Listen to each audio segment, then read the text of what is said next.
Students, quadric equation class 10th one shot, जहाँ पर factor में वैल्यूज़ बड़ी बड़ी होती हैं तो उनका फैक्टराइजेशन करना मुश्किल होता है, तो रूट्स को निकालना थोड़ा मुश्किल होता है।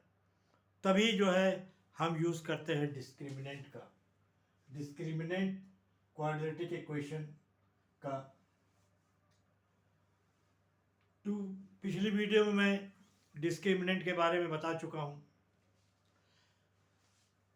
2x 4x प्लस 3, ये आपकी जनरल फॉर्म इक्वेशन है, और ये d निकल के आता है डिस्क्रीमेंट b का स्क्वायर माइनस 4ac।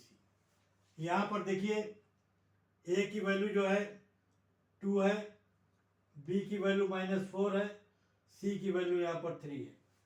इस फार्मूले में, इस डिस्क्रीमेंट के फार्मूले में हम इसको जो है पुट कर देते हैं। इसको जब पुट कर देते हैं तो हमारे पास ये वैल्यू यहाँ पर पुट करते हैं, माइनस फोर 2 इंटू 4, तो ये -24 आता है और ये 16 आता है। तो d बराबर -8 आता है। No roots, no real roots, imaginary but imaginary roots. यहाँ पर d की वैल्यू 0 से कम है। यहाँ पर d की वैल्यू 0 से कम है, d 0 से छोटा आया है।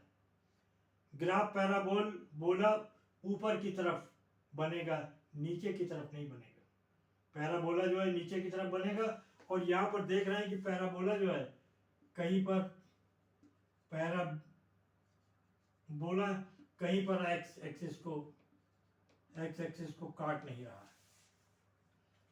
रहा है, और a की वैल्यू जो है 2 से ज़्यादा, 0 से ज़्यादा है, तो पैराबोला नीचे की तरफ नहीं बनेगा। ग्राफ ऊपर की तरफ बनेगा, नीचे की तरफ नहीं बनेगा, क्योंकि a की वैल्यू 2 है जो कि 0 से ज़्यादा है। जब पैराबोला ऊपर की तरफ होता है मतलब वैल्यू a की 0 से बड़ी होती है।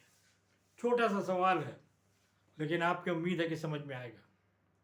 और ये एग्ज़ाम भी प्रीवियस ईयर में आ चुका है, प्रीवियस ईयर में आपका ये सवाल आ चुका है।